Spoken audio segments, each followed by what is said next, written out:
Hello, social media. Hello, viewers. Hello, listeners, subscribers. Hello. Welcome to Mark and Mickie's podcast. I'm Mark. You were going to say Mickey. And she's Mickey. So funny. Today we're going to nerd out on your hamstrings. And at the end of it, I'll have a call to action. Mm-hmm. And these are all for the group fitness instructors out there. It's a call to action to you. Mm. And it's not like oh, I'm challenging. It's more of like education. You know, I would love to share this call to action to you, and I would love to collaborate with group fitness instructors and show this call to action, which you might agree with, you might not, but I would love to talk to you. Anyways, that's too long. Sorry. So, Mickey, what is on your mind? What is on my mind? I know I'm blank. You tell me what's on your mind. Okay, so totally forgot about that. Lately, I have been I wouldn't say I've dropped the ball, because I'm always learning. Yeah. From my patients, I'm always learning. You know, when I'm doing different things, I would say, yeah, like I haven't really been taking like a lot of courses that I normally would. I remember back in 2018 or 2017. I was like, you know what? I made like a pact to myself. I was like, man, I want to know how the body works. And I took everything, all the new and cool courses. And then so right now, I'm learning about concussion. Oh, cool. And it's a really great course. It's called Cranial Revolution. It's a really in-depth, and you really the cellular, down to the cellular part of like the brain and how the energy systems and stuff is really cool. And I'm also learning about what do you call it? No, I'm not learning it, but I dropped the ball now because I didn't see the importance of it. But now as I get older, because I signed up for precision nutrition. Okay, yeah. And so that's at one point I was doing a lot of heavy boot camp, and I just got in touch with people from there, and I'm like, oh, I want to start it again. I want to do it. So I'm also I'm gonna do that for next year. And also my sons are getting more active, so it's forcing me to like look into training, and also for myself. So I'm something is drawing me to get my strength and conditioning certification. So NSCA. Nice. So yeah. I feel like all those things, and I'm sure there's other things I want to take. That's kind of, it's gonna like kind of come together, absolutely, but in my own way. But that's my plan anyway. So I'm really excited about that, and that's all. So that's actually, that you said that there is something on my mind when you said there that. There has to be. I mean, actually, yeah.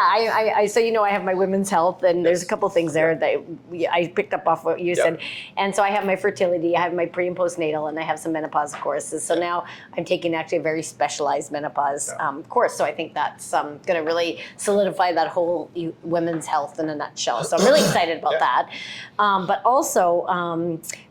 Two of my sons I'm training, and then 3 other athletes for a bodybuilding show. Nice. So I'm thinking that maybe I will go, it'd be fun to do competition with them. So kind of with my kids, right? So I think that'll be kind of fun, kind of to do something with them. So that's awesome. I'm training them as a coach, but it might be neat to actually, go. And they listen to you, right? They listen to you. For this, they are. Okay. I have this kind of fear that like my kids probably won't listen to me. Yeah. But when you got to go in front of a bunch of judges, they're going to listen because they don't want to look like fools up there, right? Yeah. So out of fear, they listen. Out of fear. Not out of respect, but out of fear. Of looking like a fool. Yeah. So there are some exciting, when you said with your kids, I was like, that's what I'm kind of doing some stuff. Yeah. I guess, like any parent, I just want them to have the well, they're young still, right? The opportunity. Yeah, because you got to start young. How old are they? 4 and 2. Oh yeah, so, you got a lifetime here of coaching. Basketball, what's interesting is I see soccer. I just get into play. When it's not really sport. I think it's not really sports, but it's having that sense of play. Even- No, I'm just saying. Even with sports, I think. I mean, not against sports. I mean, sports are great, but as a working parent, it's hard. It's always they're always full. Yeah. So then what's the next best thing? Yeah, if I'm not able to sign them up because they're always full. Oh, they're always full. They're always full. They're Oh, always really? full. Oh, wow. They're always full. That's crazy. They're always full. Yeah, it's always full. Oh, yeah. And sometimes when you sign up, it kind of falls through because not enough parents sign up. Right. Yeah. So I'm like, well, what's the next best thing? And they just play, man. They Yeah. just Oh, play. yeah. That's super important. One of my son, Yeah. he plays with Lego, which is great. I think just having a sense of play, and then I think my plan is just to get them from that sense of play. So my son's, one son he plays with a lot of Lego. My other son, he just he does kind of like he copies me actually, and he just kind of like does a plank. He can actually do a split. Yeah. He can split the 2-year-old. He can do splits. That's awesome. And it's so cute when they mimic you. I used to do a stroller fit class and I brought all But my splits, kids, and they would man. like do lunges with us. Oh, I know, splits. I know, that's amazing. That's and amazing. he did it, and I was like, what? Yeah. And my now other keep them with it though, Yeah, my because other you start son- to stiffen. yeah, my other son, he's also like his imagination is also creative. He's more like they're both different, but I love them for who they are, and it's Yeah, of just course like, you do. I like they're just different, but like I think I'm learning these things to give them a head start. Yeah. And like for example, as an example, my son, I was showing him the older one. I was showing him how to stretch his hips. Oh yeah. So because he copies me like oh it hurts, like he'll like jump into a blanket and he'll have pain, and I'll look at it, I'll fix it, and then I'll show him a stretch, and then I mean obviously every movement is different, and I would just show him like how to do it, and it's interesting because like he's kind of like me, like the older one's kind of like me. Like when I was younger, I didn't know how to move my body, so it's good to have me in his life just to show him like little stretches. I'm not saying we're doing like an hour workout. It's literally showing him one thing here and there. But you're right. You keep like all my kids have been in that healthy eating, keeping their body healthy because you're the role model, right? So that was always part of my life, and that became my kids' part of life, right? Just naturally. Yes. And it's and then all this nutrition. I mean, I'm not going to be. I think I'm not going to be a nutritionist, but like just knowing the nutrition and knowing about like brain injuries and like how to deal with those things. I mean, I don't know what sports going to play. I can't completely control what sports they play, but I want to be able to be there for them, to support them. Yeah. And I think that's that's this version of me where like I want to like do that for them. Yeah. Yeah. It's good. Yeah. Awesome. So hamstrings. Hamstrings. So what is the issue with hamstrings? So you were telling me something about something. Yeah. About something. It seems like it's you have it's like you never see a red car and you say let's try to spot a red car, and then you see a ton of red cars. Yes. So I've had clients come in lately, and it's been right where the hamstring and the butt meet. It seems Can you show the audience?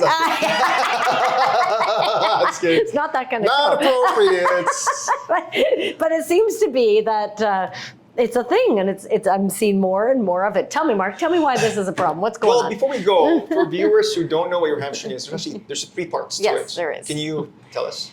Well, your bicep femoris and your the 2 S's. What are they? The 2 S's, or what they do? So they stable. So the hamstring. I'm trying to think of the actual names, but semimembranosus. Yes, there you go. The 2 S's. So obviously supporting the knee and moving, propelling you forward, right? So the hamstring, it acts like the bicep essentially. Yes. So like. Look at this. No, just kidding. Like the bicep femoris, I just said. So essentially, if this is my leg, if this is, I guess, so this is the back of my leg. Yeah. This would be the 2 S's. They would be here. Yeah. And the bicep femoris would be here. Yeah. And those are it's a multi-joint because it crosses your knee and it crosses your hip. I think the biggest issue, honestly, and we're gonna go right into it. No messing around here. Hamstring right away. So the biggest thing with hamstrings is that people just don't know how to turn it on. And I think a part of it is that people generally don't know how to integrate it with their core, with their pelvic muscles. And the funny thing is, I've had clients that we've both worked with, and they'll say, "Mark taught me how to walk again." It just sounds so funny, right? But really, that leads into that. So. Yes. And so the biggest reason why that's happening is some people, there's a few things happening. When people use hamstrings, so we got, when you in the gym, you have this thing called hamstring curls. Yeah. So when you're constantly flexing your knee to engage your hamstrings, then you're trained to turn on your hamstrings by flexing your hamstrings. But functionally, your hamstrings is a spring. So it doesn't actually move like that in function, in movement. It actually is a bridge. It's a bridge. And what happens is when you load, it like, when you're like, let's say I can't actually do it, but let's say like this, you're about to load, this is your foot. It actually goes down on the bicep femoris, goes here, makes its way around, and goes to the inner hamstring, and then it turns your butt on. And then you'll get kind of like a hip loading and then explosion. So people don't know how to do that. And for you to be able to know how to do that, you need your core to be on, you need your pelvic muscles to be on. That's why your core and pelvic muscles are crucial, because the timing of how everything moves is important. And when you say that, that's so funny you say that, because you go to any gym and you watch somebody do that hamstring curl. If you're not turned on right, you're not positioned right, you see the back is arched. You see like all these different bad, like you say, because they're not set properly.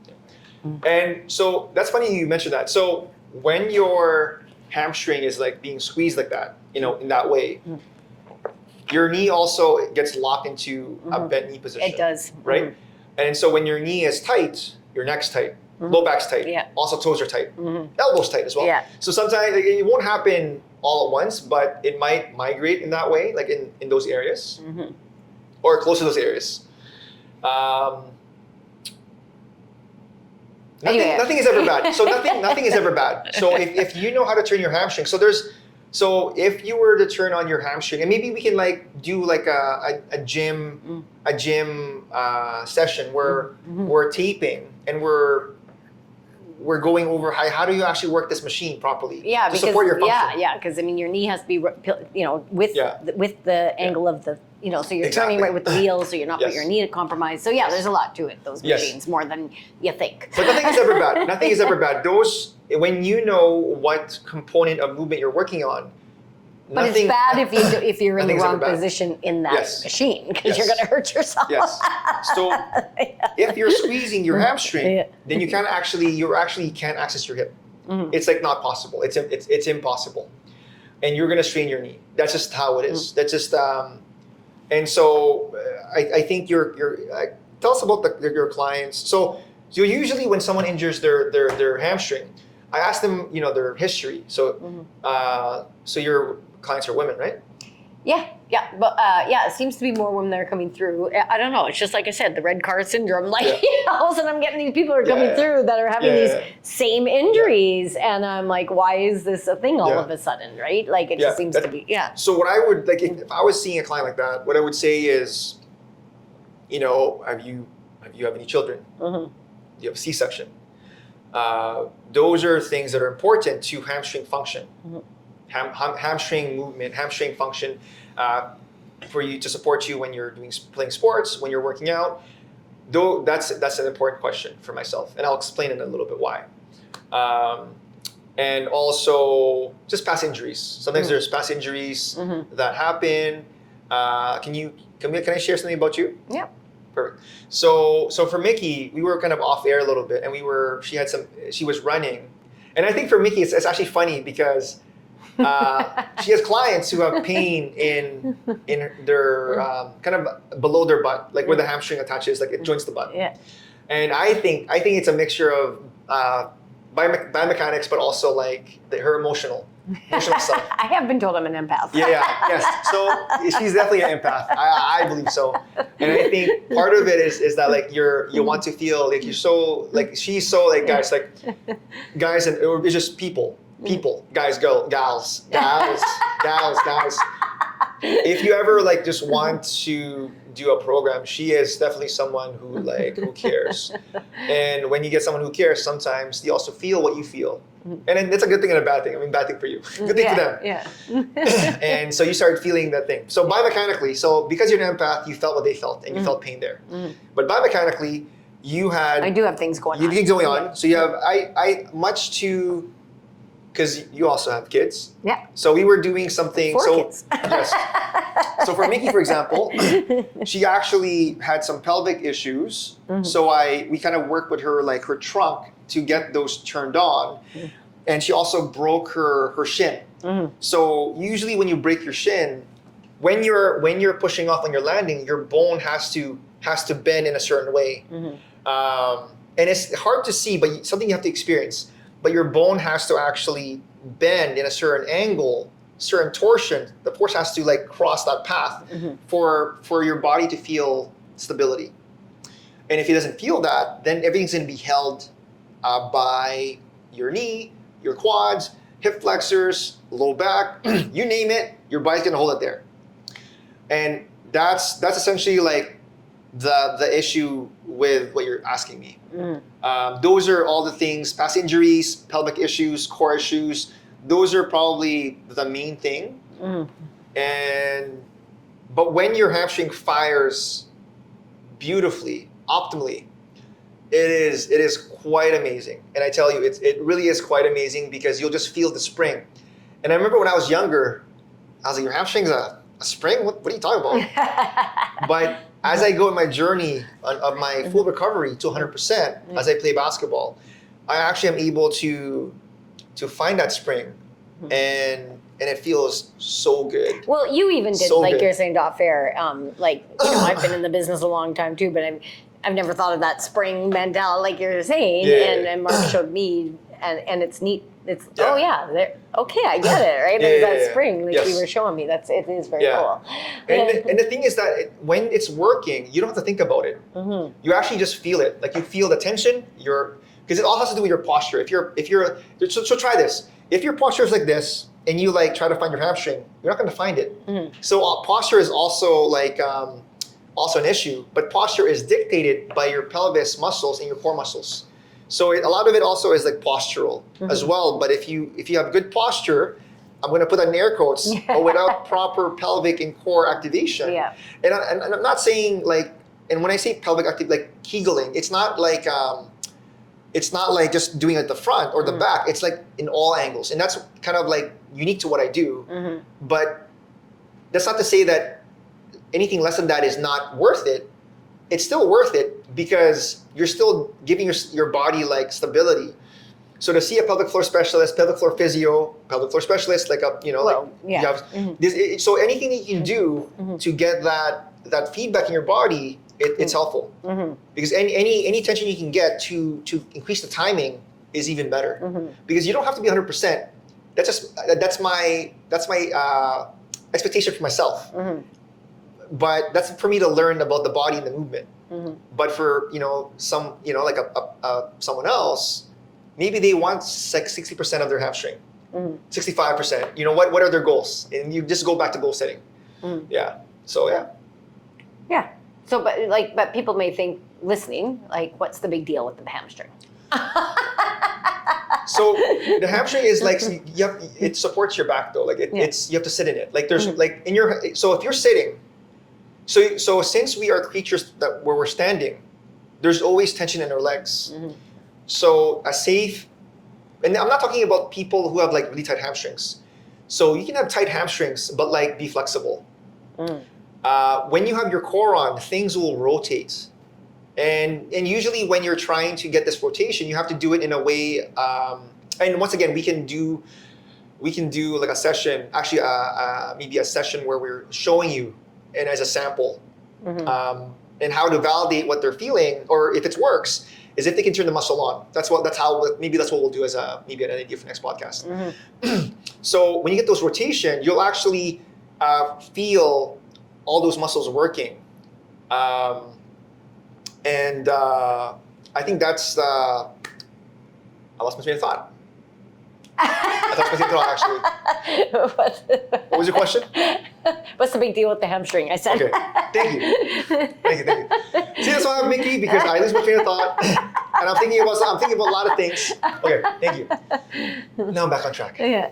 So that rotation, it helps you. So since we're creatures, we stand up, we have to have tension in our legs. Yeah. So if our core is not on, that tension can be everywhere. So if you have no hamstring tension, it'll be tight calves. Who here has tight calves? Mm-hmm. I'm sure there's a lot of people sitting down who has tight calves. But if you were able to disperse it properly, then you should feel it in your toes, in your foot, in your calf, in your hamstrings, mm-hmm. and which will lead to your butt. Mm-hmm. But it's not as simple as, oh, I'm going to roll it. It's just, as much as I, for me, I always want to help people when I see them, mm-hmm. but it's not as easy as like turning on a light bulb. It's just not as easy because there's the biomechanics of it, but there's also the motor pattern. So when you're doing like a certain rotation exercise, which once again, we'll do that, there's the motor pattern, but also there's the actual isolation, but there's a motor pattern where you're trying to get your brain to just turn it on right away. And that's when you'll actually reap the rewards of the movement. Like for you, for example, I was getting you to let's just maybe stand up. Okay. For example, so put your hand on your glutes. So go. For example, this is an example, right? Do you want me Can you see her? Can you see her? Sideways? Can you see her? It's good? Is she good? We hold my butt? You hold your butt, yeah. So she's holding her butt. To see me hold she's my holding butt. her butt because it represents her hip. Mm. And so for people who have injuries in their upper hamstring, where they feel like a strain, so we would get her to do isolation to extract the movements in her hip, which will involve her turning on her core and pelvic muscles. So if you were to turn your hip in, I'll guide you first. What? I always, yeah. There you go. So usually I guide people first, and then when they're clear on what they're doing, then I let her do her thing. So essentially you're just turning your right hip in. And then that's what she's doing. So as she does that, she's gonna get more, and I'll tell her, hey Mickey, relax your toes, relax your knees a little bit. And it's weird because you want to tense right away, but it's weird to feel when you relax and how it's because the whole feeling through it. Yeah. Yes, it's because you have that sense of because you rely on those things to bounce. So you're essentially challenging your body for different feedback. We're trying to are you okay if we move your hip this way? Are you able to balance, or will you fall on your face? Yeah. So you actually just do it. So the great thing about this is that your body remembers it. Yeah. So essentially when she turns it in, so she's moving her butt back. So we got to make it simpler because obviously she's not going to walk and turn her hips in. That's not possible, right? It's impossible. I mean, it is. I guess it is possible, but it's tiring. So now that she has that in her body, then you actually can Mickey, so put your butt back, and then when you feel your butt, just squeeze your butt where your hand is. Mm-hmm. See, and she's actually doing the same movement, but I'm framing it in a different way. So pull your butt back, and she's still getting the same rotation, and that's how your body works, guys. That's how your body works. And it's kind of neat how it flows. It flows, and it does flow. It has to flow. And it does. Exactly. So, so for me, the meaning. So So the meaning of recovery, my personal meaning, is that you're able to use the same force, the same efforts, and do more. If you need to give more effort to do more, then I think your body will have more it's a higher chance of it cheating. And I think that's why I'm really interested in periodization, to know how I understand it in my own body. And obviously, you also do periodization. She's a trainer, so she trains hockey players and whatnot, athletes.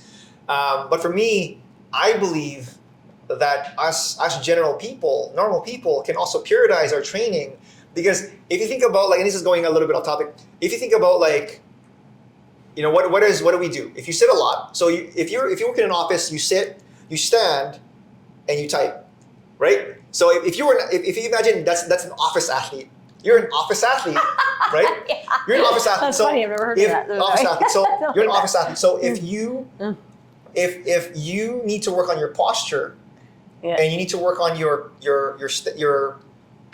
shoulders to move better, move your trunk, loading your hamstrings, would you go to the gym every day to look ripped? No, because it doesn't help you with your posture.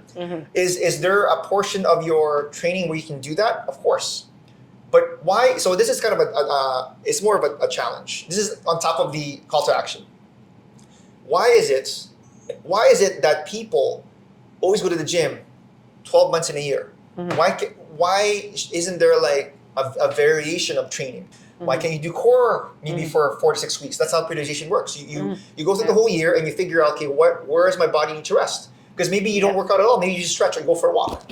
Or maybe maybe there's that sport specific or work specific where you just, I'm going to type, I'm going to sit, I want to do overtime. So then you have the, I'm just obviously But kidding. it's true. It comes back to even like sports. Yeah. A lot of those athletes take those time off because it's important. So if you think about like the demands of sports, so let's say for example you work in a law firm, and there's one time where like you have to do a lot of billing. So if you were to do your training as an office athlete, and go lighter or go heavier in the off season where it's not so busy in the office, and go lighter and do more stretching in core and get these muscles firing, then hey, maybe you won't have as much strain. So it's my new take on ergonomics. It's my new take on injury prevention. So that's kind of. So this office athlete, this hamstring helps with them. That's what you're saying. Pretty much. Yeah. So hamstring helps with everything. It essentially connects. So I would say that it's a reflection of your knee. Yeah. And then if your knee isn't moving properly, it's probably going to be like hamstrings as well.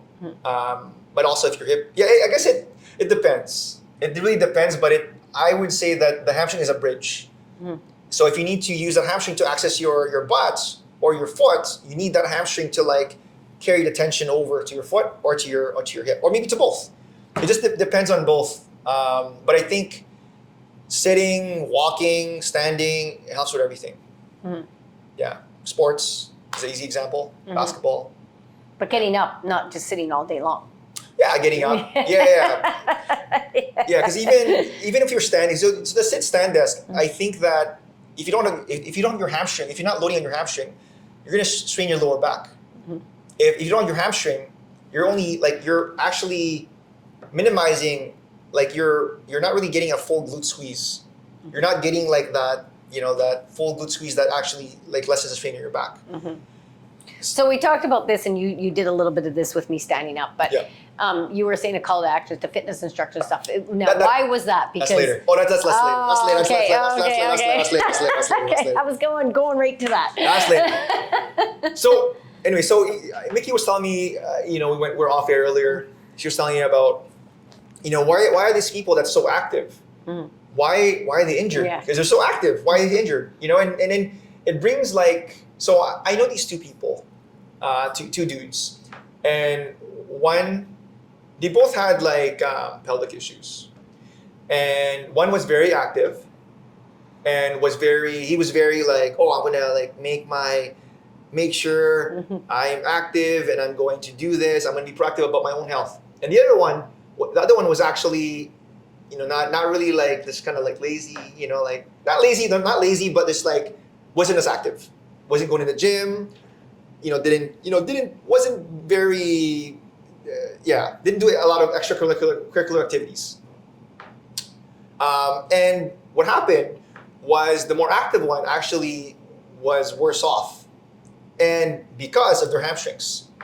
So if your hamstring isn't working properly, your body is not optimal to work at a certain like pace.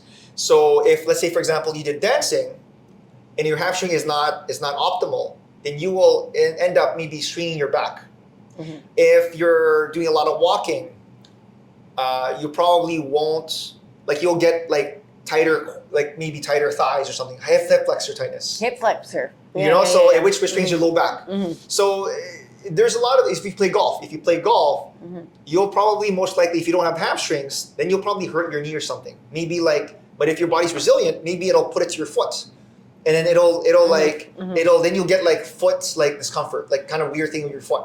So your body protects you, but there's all these it protects you, but it's good to be aware of these things before kind of putting your head down and going for it, right? Yeah. So like imbalances or overuse in other areas because certain things aren't maybe contracting or firing the way they should. Imagine if my hamstring was only working here, and I can only do that. Yeah. How would that affect my arm? Yeah. Right. So this is not working. So how can I turn on my? So just imagine. So if is it okay here? Yeah. So if I prevent you from going here, how can you retract your shoulder blades? See, you can't. See. But if you can, so that's kind of the same with. Because so when you retract your shoulder blades, it's kind of similar to like a glute squeeze. So if this is the two S's, right? If I go like this and if I ask you to retract your shoulder blades, good, you can't, see? I'm not even holding you. I'm just so. But if I keep it here, I put it in an optimal position. Go ahead. See, now she can't, see? I'm not even doing anything. So even here, I'm not holding her. I'm just putting it here. Yeah. See? You can't, see? You can't, yeah. You can't, because you can't access your butt. So that's like a simple example. That's a good test to do on your own and just to understand what we're saying about the hamstring. Yeah. Yeah. Cool. Yeah. And yeah, so anyway, so if you guys have any questions about the hamstrings, I love the hamstrings. I'm currently working on it. Like I'm right now with my own fitness journey. I play basketball here and there, and I'm happy to say that. Because before when I used to play basketball, I used to be like really physical and like really scrappy. And like I feel like with a stronger hamstring, I'm able to do that. I'm able to be like more stable. I'm able to be more explosive. Yeah. And just everything is is going so if you want to ask me questions about hamstring, I can definitely like share some knowledge and make sure you get a hold of me if you have any questions. And then obviously Mikkie as well, because she does a lot of like pelvic floor things, and like I said before, those things are really important with hamstring health, which will equate to the whole body health. Less strain in your neck, less strain in your low back, less strain in your knees, less strain in your toes, right? So everything helps. Yeah. So call to action. So my call to action.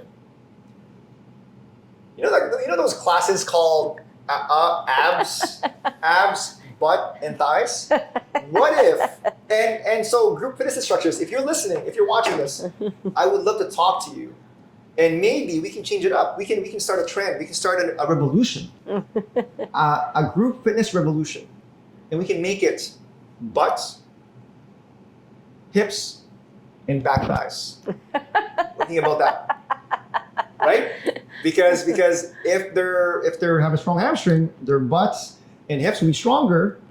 Oh, and their inner outer thighs will also be stronger. Yeah. Because we saw earlier, she was shifting. So we saw earlier, when you have a stronger hamstring, this is a little bit extra. Before you can rotate, you have to be able to shift. Your hamstring is the key, obviously the core as well, to proper shifting, proper lateral shift. So if you can't shift, you can't rotate. If you can't shift, you can't rotate. And if you can't, imagine if you bend your knee. So if I bend my knee and it doesn't rotate, you'll get a lot of tension in your knees. It'll feel like it's gonna break or something. So rotation, shifting, like alleviates all that stuff.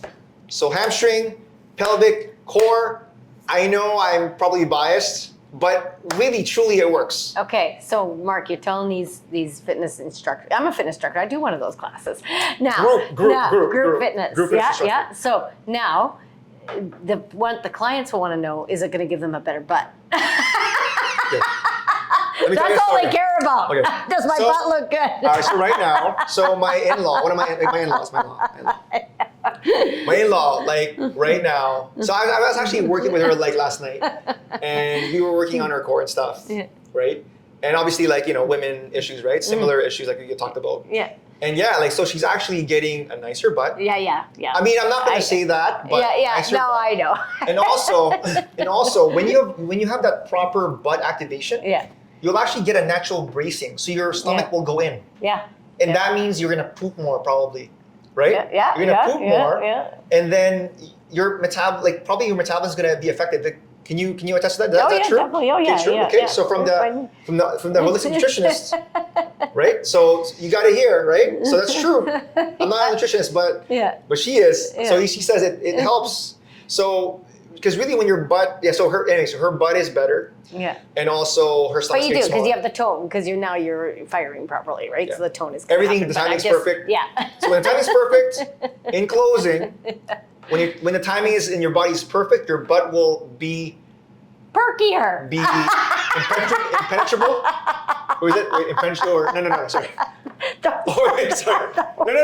Like sorry, like strong, like fortitude. Yeah. Like fortitude. Sorry.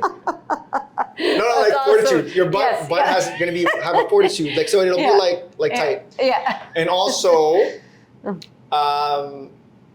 like your stomach will be like you'll have a nice imploded. Yeah, you'll pull it naturally, but also you'll get that nice bracing. Yes. And you won't strain your back. Yeah. With that, we'll call it a wrap. Anyways, thank you for joining us today. And once again, my name is Mark. She's Mickey. And please subscribe to our channel. If you have any questions, feel free to reach out to us. If you want to make a comment, if you like what we said, if you didn't like what we said, put it in the comments as well. We love feedback. We love to know that we're great. We also love to know that we're not. Bye-bye. We're not perfect.